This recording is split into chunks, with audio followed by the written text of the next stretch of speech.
नमस्कार, इंदु की आवाज़ चैनल में आपका स्वागत है। हमारी आज की कहानी है, मैं बुढ़ापे में इज्जत से रहना चाहती हूँ। अरे माँ, आप तो जानती ही हैं, कुछ दिनों में हमारा बच्चा इस दुनिया में आने वाला है और इसी समय हमारी नौकरानी भी अपने गांव चली गई है। बोल कर गई है कि 2 महीने बाद आऊँगी। अब इतनी जल्दी तो कोई नई नौकरानी भी नहीं मिलेगी और आप भी भाई के पास अमेरिका जाकर बैठ गई हैं। रीना ने परेशान होते हुए अपनी माँ से कहा तो माँ बोली, अरे तो इसमें परेशान होने वाली कौन सी बात है, कोई नई नौकरानी ढूंढने की ज़रूरत नहीं है। तुझे तेरी सासू माँ है ना, वह किस दिन काम आएंगे। भले चंगी तो हैं अभी समधन जी, और फिर तू तो उन्हें दादी बनाने जा रही है। इतना तो कर ही सकती है ना, वह तुम्हारे लिए। जब तक ज़रूरत हो तब तक काम करवाना, फिर उन्हें चलता कर देना। अपने घर अपनी माँ की इन बातों को सुनकर रीना की आंखों में चमक आ गई। माँ, बहुत अच्छा आइडिया दिया तुमने।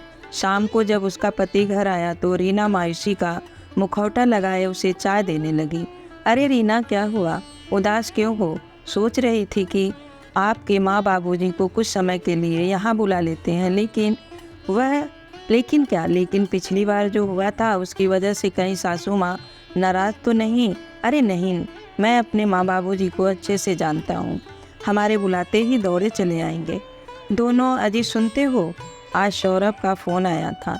गायत्री ने चाहते हुए कहा तो महेश जी की तो जैसे खुशी का ठिकाना ही ना रहा। अच्छा, इतने दिनों बाद चलो याद तो किया। उससे क्या कहता था? ठीक तो है वहाँ सब? दरअसल बहू की डिलीवरी का समय नज़दीक आ रहा है ना, तो अपने घर बुला रहा था हम दोनों को। बेटी से बात करके तो गायत्री जी की खुशियाँ 7वें आसमान पर थी, लेकिन अचानक ही गायत्री जी की पिछली बातों को याद करके उदास हो गई। दरअसल 1 वर्ष पहले गायत्री जी और महेश जी अपने बेटे बहू के घर कुछ दिन बिताने के लिए गए थे।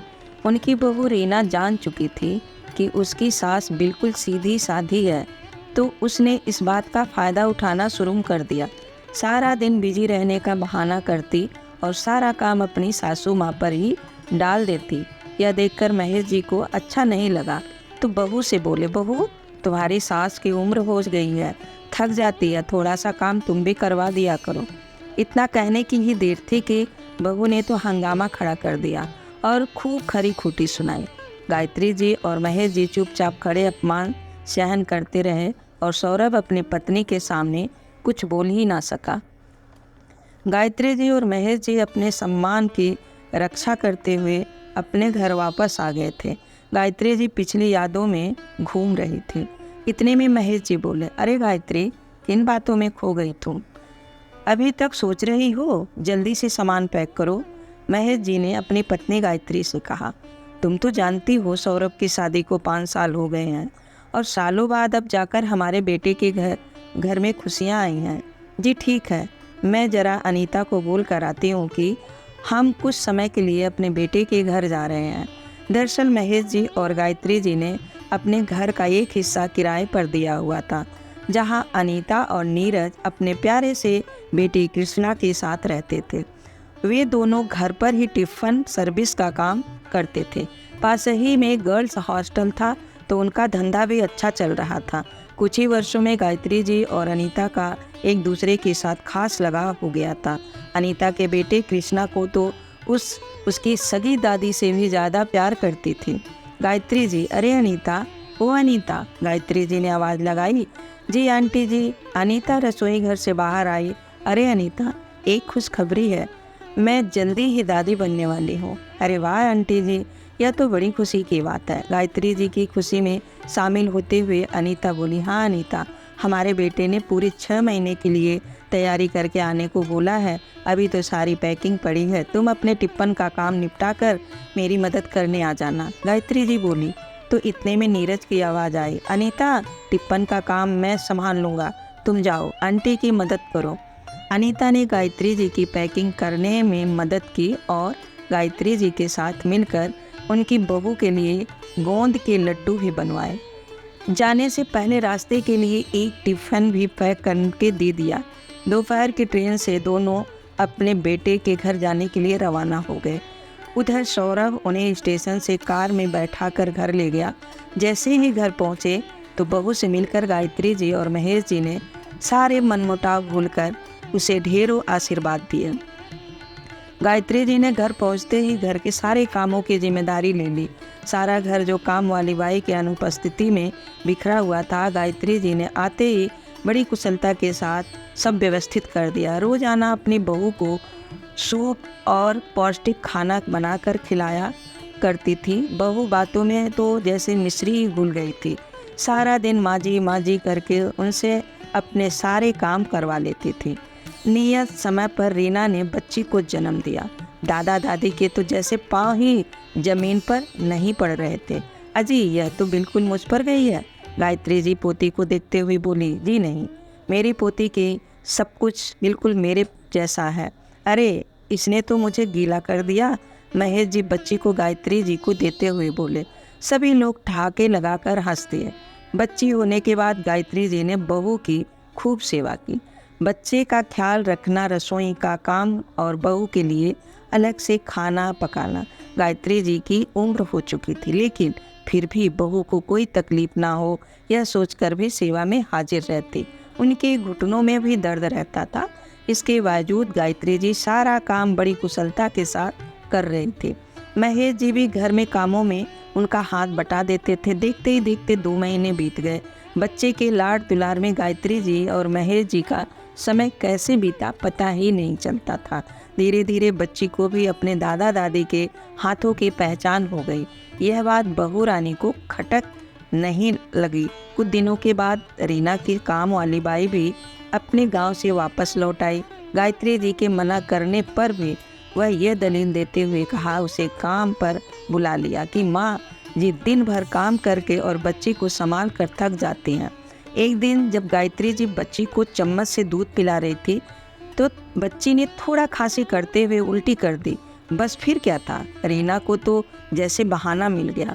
अपनी सासू माँ पर कटाक्ष करने का रीना और सौरभ ने बच्चे की सारी जिम्मेदारी आया को दे दी। लेकिन गायत्री जी का मोह तो बच्ची में ही अटका हुआ था, इसलिए ममता भरे कभी कभी बच्ची को उठा लेती थी।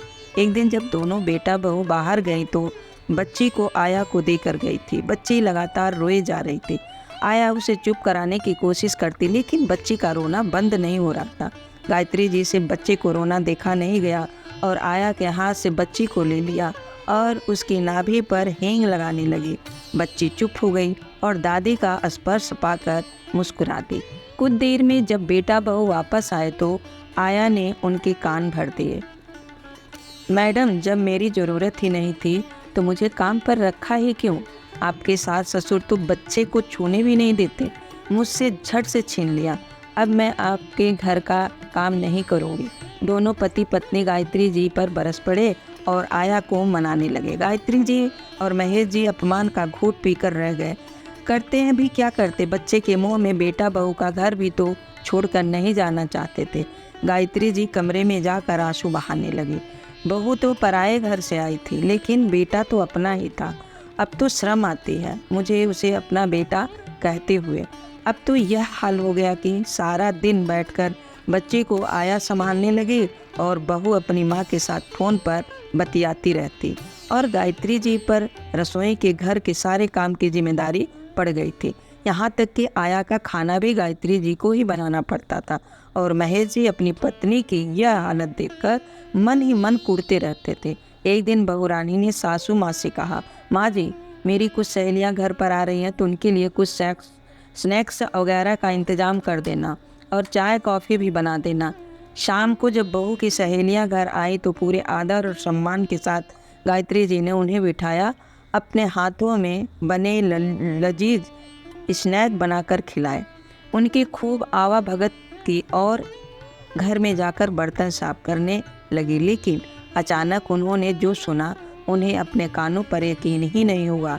बहू की सहेलियां उनसे कह रही थी कि रीना, तुझे काम वाली बाई तो बहुत अच्छी मिली हुई है, इतना लजीज खाना बनाती है, कितना पगार लेती होगी, हमारे लिए भी ऐसी काम वाली बाई ढूंढ दो। ऐसा सुनकर रीना हंस पड़ी, लेकिन उससे इतना भी नहीं कहा गया कि यह नौकरानी नहीं बल्कि उसकी सासू माँ है। थोड़ी देर बाद गायत्री जी ने अपने हाथ धोकर अंदर आई और सबके साथ बैठ गई। बहू की सहेलियाँ कुछ सकपका गई तो गायत्री जी बोली, आप लोगों को जानकारी के लिए बता देती हूँ कि मैं कोई नौकरानी नहीं बल्कि आपकी सहेली की सासू हूँ। आपकी सहेली ने आपको नहीं बताया तो सोचा मैं ही आपको बता दूँ। सारी सहेलियाँ चौंक गई और हैरानी से रीना की तरफ देखने लगी। गायत्री जी बोली, बहू मना कि घर में नौकरानी रखना तुम्हारे लिए स्टेटस सिंबल है, लेकिन अपनी ही सास को नौकरानी का करार देना कहाँ का स्टेटस है। बहू की वो बन गई। उस समय तो वह चुप ही रही, लेकिन अपनी सहेलियों की जाने के बाद उसने हंगामा खड़ा कर दिया। माँ पिता के लिए हैरानी की बात तो यह थी कि उनका अपना बेटा भी उनका पक्ष नहीं समझ पाया। माँ इतनी छोटी सी बात पर बतंगड़ बनाने की क्या ज़रूरत थी। आपको सौरभ बोला तो महेश जी जो आज तक अपने बच्चे के मुंह बस अपना मुंह बंद किए बैठे थे, आज अपना धीरज खो बैठे। छोटी सी बात तुम्हारी माँ को यहाँ नौकरानी की संज्ञा दे दी गई और तुम्हें यह छोटी सी बात लगती है। माफ़ करना बेटा, आज तक हम सब कुछ चुपचाप सहन करते रहे, पर अब पानी सर से ऊपर जा चुका है। अब यदि हम दोनों इस घर में एक पल के लिए भी रुकेंगे तो यह मेरी पत्नी का अपमान होगा। कहते हुए महेश जी अपनी पत्नी के साथ सामान पैक करवाने लगे। यह सोचकर कि कहीं बच्ची का मुंह रोक ना ले, उसे दूर से ही देखकर निकल गए। जिस बहू की उन्होंने इतने महीने सेवा की थी, उसी बहू ने बेइज्जती का इनाम देकर उन्हें घर से रवाना कर दिया और उनके अपने बेटे ने उन्हें रोका तक नहीं। महेश जी और गायत्री जी पहली ट्रेन पकड़कर घर वापस लौट आए। रह रहकर एक ही प्रश्न दोनों को परेशान कर रहा था कि उम्र के इस पड़ाव में जब बच्चों की सबसे ज़्यादा आवश्यकता होती है, वो कैसे गुजारा करेंगे। महीने के किराए के अतिरिक्त और कोई कमाई का साधन भी तो नहीं था उनके पास, और सारी जमा पूंजी उन्होंने अपने बेटे की पढ़ाई और उसे सेटल करने में खर्च कर दी थी। महेश जी के तो दिल में यह बातें कचोट रही थी। घर पहुंचते ही जैसे ही घंटी बजाई, अनीता और नीरज बाहर आने से पहले ही कृष्णा बाहर आया। अरे दादा दादी आ गए, आप कहाँ गए थे हमें छोड़कर। अनीता ने दरवाज़ा खोला तो उन दोनों ने कृष्णा को अपने कलेजे में ले लिया और उधर अनीता के चेहरे पर उन्हें देखकर खुशी और हैरानी के मिश्रित भाव थे। पर समझ नहीं पा रही थी कि अंकल आंटी तो 6 महीने को कहकर गई थी, फिर इतनी जल्दी वापस कैसे आ गए। वह भी सारा सामान लेकर।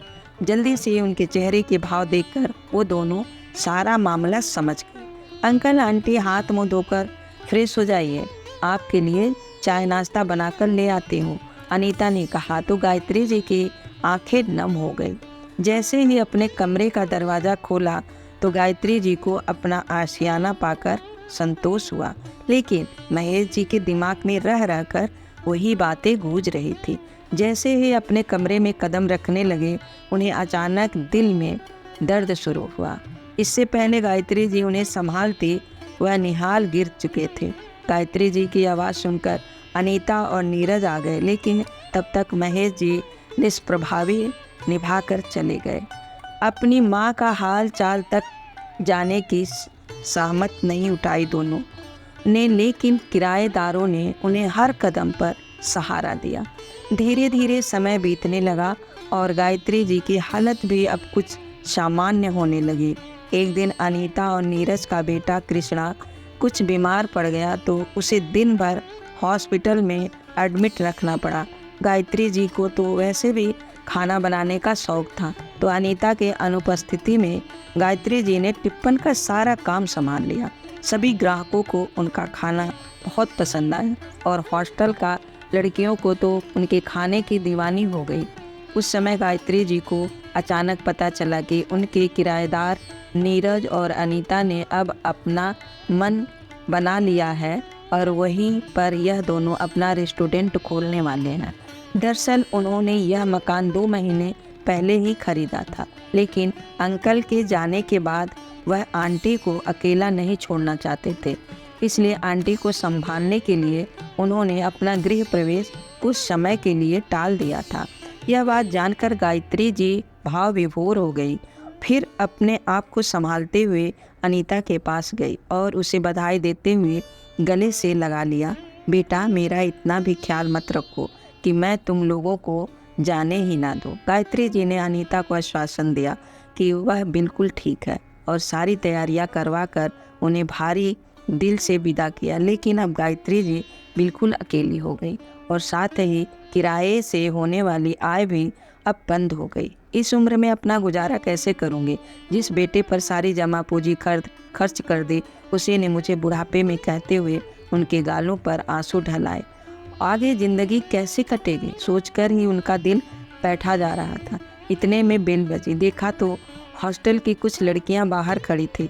गायत्री जी के पास आकर टिफ़िन सर्विस के लिए आग्रह करने लगे। आंटी, आपके हाथ का खाना बहुत लाजवाब होता है, प्लीज़ आप टिफ़िन सर्विस शुरू कर दीजिए ना। यह सुनकर गायत्री जी कुछ सोच में पड़ गई। अंदर आकर अपने पति की तस्वीर के सामने खड़ी होकर बोली, जी यह कैसे संभव है? इस उम्र में नया काम कैसे शुरू करूं? लेकिन इसमें हर्ज ही क्या है? अचानक सोचते सोचते उनकी आंखों में चमक आ गई। मन ही मन में उन्होंने अपने जीवन को नई दिशा देने का निर्णय ले लिया। अनीता और नीरज का घर कुछ ही दूर पर था। अनीता को फ़ोन करके उन्होंने अपने घर मिलने के लिए बुलाया और टिफ़िन सर्विस शुरू करने में उनकी मदद मांगी। 2 ही दिन में अनीता की मदद से गायत्री जी ने अपना काम शुरू कर दिया। लेकिन अपनी मदद करने के लिए 2 लड़कियां भी रख ली जो सारा दिन भाग दौड़ का काम संभालती थी। कुछ ही दिनों में उन्हें अच्छी कमाई होने लगी। कुछ हॉस्टल की लड़कियों को गायत्री जी से इतना लगाव हो गया कि उन्हें घर वह किराए पर भी रहने लगे। अब गायत्री जी का अकेलापन बिल्कुल दूर हो गया था। एक दिन कुछ लड़कियों ने साबी ताज के खाने की तारीफ करते हुए उनकी वीडियो बनाकर सोशल मीडिया पर डाल दी।